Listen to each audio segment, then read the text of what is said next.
ان اللہ اذا احب عبدا، جب اللہ اپنے کسی بندے سے محبت کرنے لگ جاتا ہے،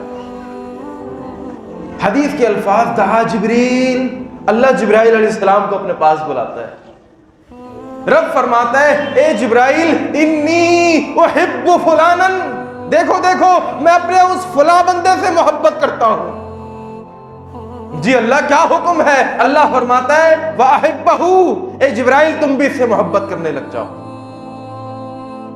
حدیث کے الفاظ ثم ينادی فی السماء، آسمان میں ایک آواز لگائی جاتی ہے، اے آسمانوں کے فرشتوں سنو، ان اللہ یحب فلانا، اللہ اس فلاں بندے سے محبت کرتا ہے۔ کیا حکم ہے ہمارے لائق؟ آپ کو پتہ ہے فرشتے کتنے؟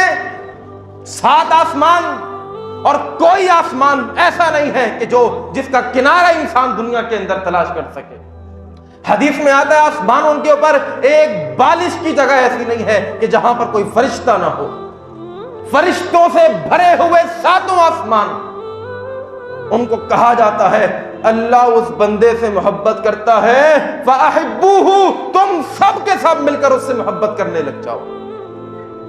کیا عظمت ہوگی، کیا وقار ہوگا، کیا مرتبہ اور کیا شان ہوگی کہ جس سے آسمان کے سارے فرشتے محبت کرنے لگ جائیں، ان سے بڑھ کر جن سے جبرائیل محبت کرنے لگ جائیں، اور ان سب سے بڑھ کر جس سے اللہ محبت کرنے لگ جائے، کیا عظمت ہوگی اس کی۔